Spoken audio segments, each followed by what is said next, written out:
2013 Mercedes GL 350, fully loaded.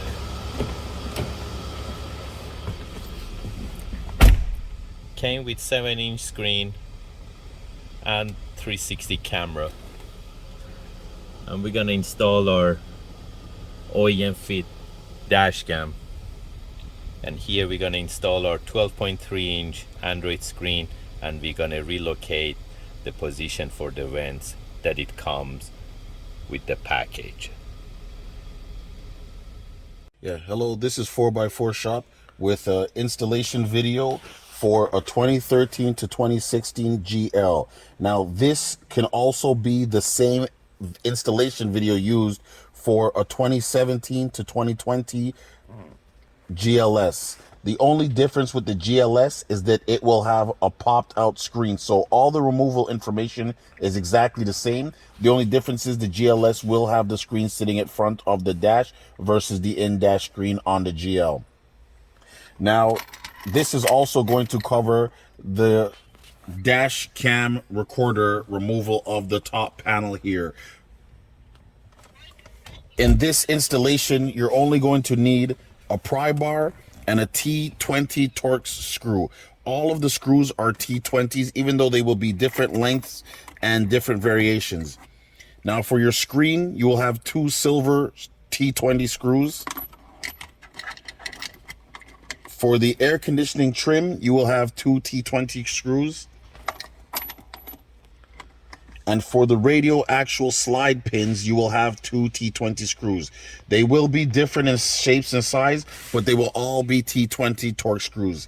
The first thing you're going to do is pry out or trim covering the radio. Now, we have removed everything just to make sure that this installation video goes quickly. So this is just a demonstration. We're not going to be prying anything right now because all the panels are pre-loosened. So first thing, you're going to pry out the original Mercedes trim. It is only 4 clips that are holding this trim into place. Secondly, you will use your pry bar and pry the side of the actual air conditioning vent controls. Now again, there are no screws holding this into place. It's only 4 clips positioned from the top to bottom. Once that is removed, you can either let it sit down at the bottom or you can disconnect it, but please do make sure that the car is turned off. Now, we're professionals, we do this all the time, and we have all the computers to clear the codes here, so therefore we don't necessarily need to worry about that step, but if you're doing this at home, you do need to worry about those steps. Now, very important, once you remove the T20 screws from here, you will slide down the locking pins. That is actually what is holding your radio in place. If these pins are not slid down, the radio will not come out of the housing. Once the pins are slid out, you slide the radio out. Now, if you look closely in the bottom of the dash here on your radio, you will see the air conditioning hazard lights. Now, not all vehicles come equipped with the airbag hazard lights. Sometimes it will be up on the top dash in one of the actual switches, but for this vehicle, it is here. Now, this is crucial that while you are working on the stereo, before you push the push button or give it ignition, that you remove and reinstall this plug. Now, this plug sits at the side of the radio there. It's one small little connector. You just squeeze down the clip, depress it, and remove it. Now, this has to be plugged in for testing purposes, or you will get an airbag error light. Once that is removed, you will remove the other 2 T20 screws from the top here. Now, you will need to pry from the top and remove this trim. Now, again, if you look at the clips, at the bottom, there is no clips because it is held with screws. And at the top sides of the 2 vents, you actually have the 2 screw clips there for removal. You will also, on each side of the vent, have a plug that is for the closing and opening of your actual fan opening. And that will be at both sides of the plug. You will have one on each side of the vehicle. So please make sure you do put those back on. Then once you remove the 2 T20 screws at the side of the screen. The screen comes out. Now, disregard a lot of questions we have customers saying is this plug here, it doesn't go anywhere. This plug is not being used because our screen is getting power from the main harness. So this plug will just sit in the back here. Then you will depress the clip pin on the actual screen and proceed to slide that out. And then you can put the screen back in our supplied box for future safekeeping, because you will never need this screen again because it doesn't serve any purpose or any functionality other than a display. And hello, this is 4x4 Shop with the continued installation of the GL and GLS radio kits.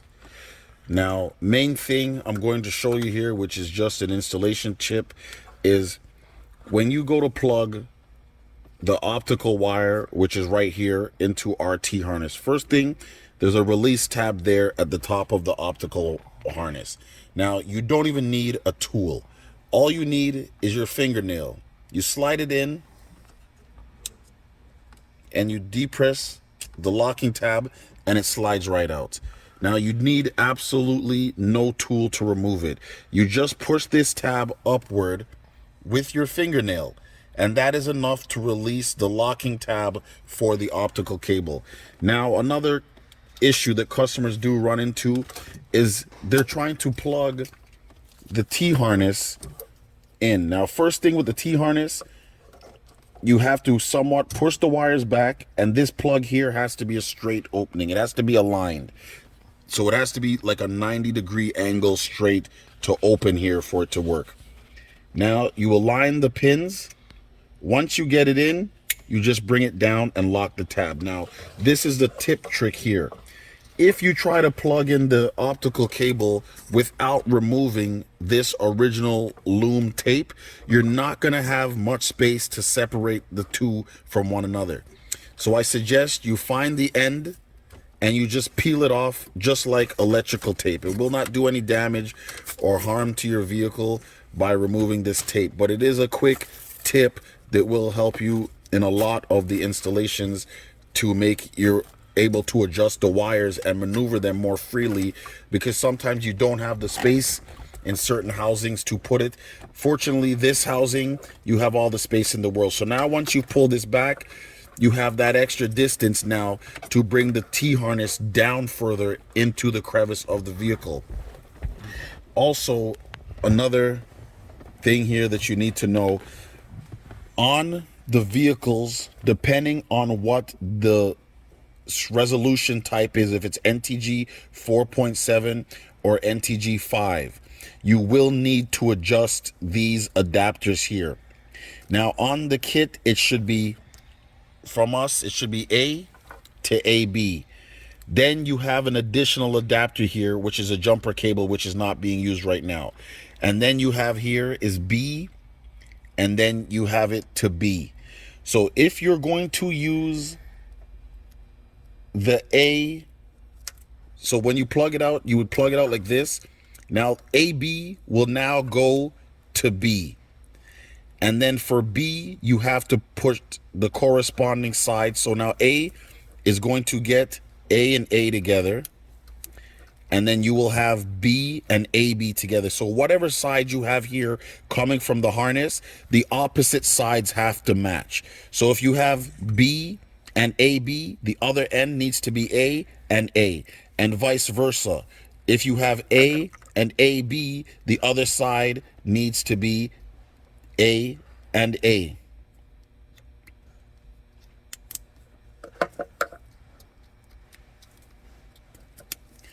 So A with AB, this is coming from the original harness.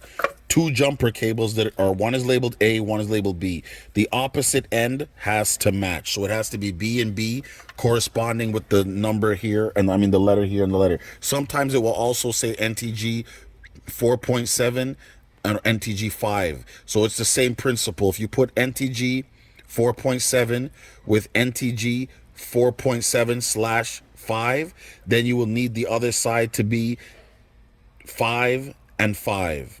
and vice versa, depending on the configuration of your vehicle. So these jumper cables are there. Some vehicles also for the GLS may not come with a jumper cable at all. So disregard that whole process there, because it's not a must on every single vehicle. Now also reinstalling the harness into the radio again. That's the opening there that the locking tab has to slide into. Once it slides into, you will just give it minimal pressure and it will lock itself now into the housing of the vehicle. And then, yes, make sure that you take the fiber optic from the original T-harness slot and put it back into the aftermarket slot of the radio. Then you will run your wires to the top. Also, let's cover the video display wire here.